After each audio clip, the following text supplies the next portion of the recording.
What I'm trying to say is, if you want happy life, Islam's formula is so simple and clear as 1 plus 1 equals to 2. My brother, righteous deeds plus Iman equals to happy life. And this is what Allah subhanahu wa ta'ala mentions in the Quran. من عمل صالحا من ذكر أو أنثى وهو مؤمن فلنحيينه حياة طيبة.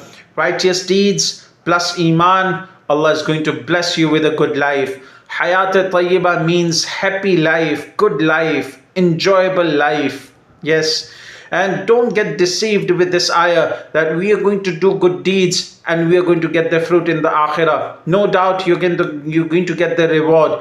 But Allah separately mentions the worldly life and the life hereafter while discussing the rewards we are going to get in the result of having good deeds and Iman.